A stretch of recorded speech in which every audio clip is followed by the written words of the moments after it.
Saudara dan saudari, salam dalam Sang Sabda.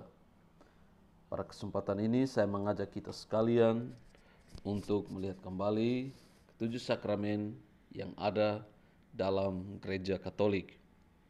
Tapi pertama-tama mari kita melihat bersama-sama apa itu sakramen. Sakramen dengan kata sifatnya yaitu sakramental. Sakramen berarti tanda keselamatan atau rahmat dan kehadiran Tuhan dalam hidup manusia. Atau dengan kata lain, sakramen adalah tanda yang terlihat yang dapat ditangkap oleh panca indera yang dilembagakan oleh Yesus dan dipercayakan kepada gereja sebagai sarana yang dengannya rahmat dari Allah dinyatakan melalui tanda yang diterimakan, yang membantu penerimanya untuk berkembang dalam kekudusan dan berkontribusi kepada pertumbuhan gereja dalam amal kasih dan kesaksian. Gereja Katolik Ritus Timur umumnya menyebut sakramen dengan istilah misteri atau misteri suci. Yesus Kristus adalah sakramen dasar, karena seluruh hidup Yesus Kristus menghadirkan Allah kepada manusia. Rahmat dan kasih Allah menjadi nyata dalam diri Yesus Kristus.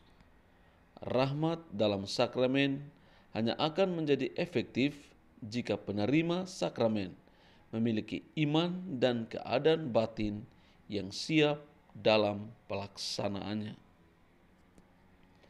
Mengapa ada 7 sakramen?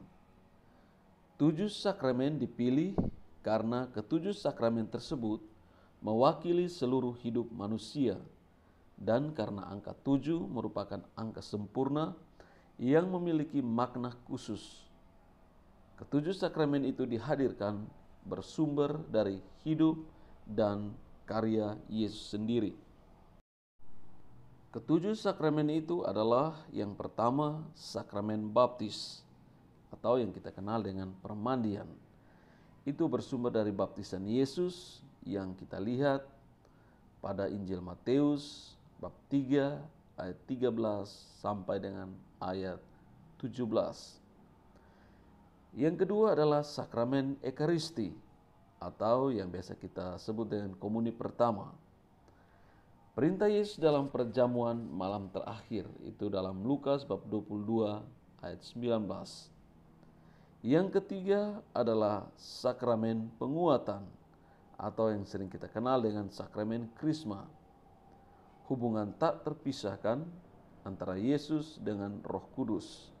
Kisah Para Rasul bab 2 ayat 11. Yang keempat adalah sakramen perkawinan. Perhatian Yesus yang besar pada ikatan suci perkawinan.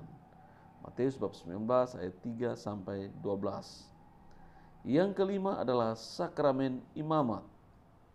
Yesus memilih 12 orang dan memberi kuasa untuk mewartakan Injil. Markus bab 3 ayat 13 sampai 15. Yang keenam adalah sakramen rekonsiliasi atau sakramen tobat. Yesus memiliki kuasa untuk mengampuni, yaitu Markus bab 2 ayat 5. Dan ia memberi mandat kepada para rasul untuk menyatakan ada atau tidaknya dosa seseorang dalam Yohanes bab 20 ayat 23.